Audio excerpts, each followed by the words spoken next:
लहरियासराय प्रेक्षागृह में दरभंगा प्रमंडल स्तरीय बदलो बिहार समागम को संबोधित करते हुए भाकपा माले महासचिव दीपांकर भट्टाचार्य ने कहा कि बिहार के सामने चुनौती यह है कि संविधान व लोकतंत्र बचाने के लिए 2024 के लोकसभा चुनाव और खुद 2020 के विधानसभा चुनाव में जो कमी रह गई थी उसे इस बार पूरा कर देना है। संविधान, लोकतंत्र व आज़ादी पर खतरे के खिलाफ जारी देशव्यापी प्रतिवाद में बिहार को अग्रिम मोर्चा पर खड़ा होना होगा। पूरे देश की नज़र बिहार पर है। और क्यों नहीं पड़ेगा। इस समय इलेक्शन में देखिए मायने रखता है मुद्दा। अभी झारखंड का चुनाव आपने देखा, झारखंड में भारतीय जनता पार्टी चाहती थी कि बांग्लादेशी घुसपैठ के फर्जी सवाल पर चुनाव हो जाए, लेकिन झारखंड की जनता ने तय किया कि किसी फर्जी मुद्दे पर हम नहीं भटकने वाले नहीं हैं। और झारखंड ने वहाँ महिलाओं के हक अधिकार, वहाँ जल जंगल ज़मीन के सवाल पर, कोयला मजदूर के सवाल पर, आदिवासियों के सवाल पर, रोजगार के सवाल पर, बिजली बिल 200 यूनिट लोगों को, गरीबों को फ्री मिले, बकाया बिजली बिल माफ़ हो, ये झारखंड का एजेंडा बना।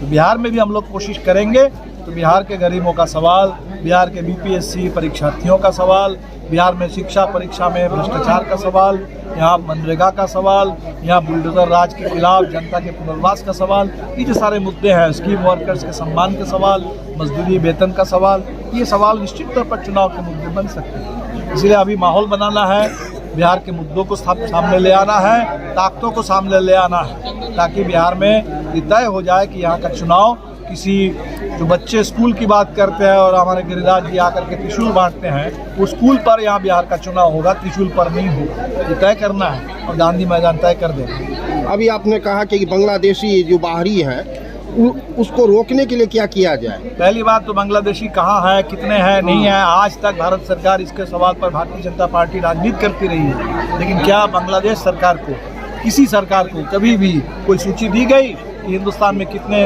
तथाकथित बांग्लादेशी गैर कानूनी ढंग से यहाँ है?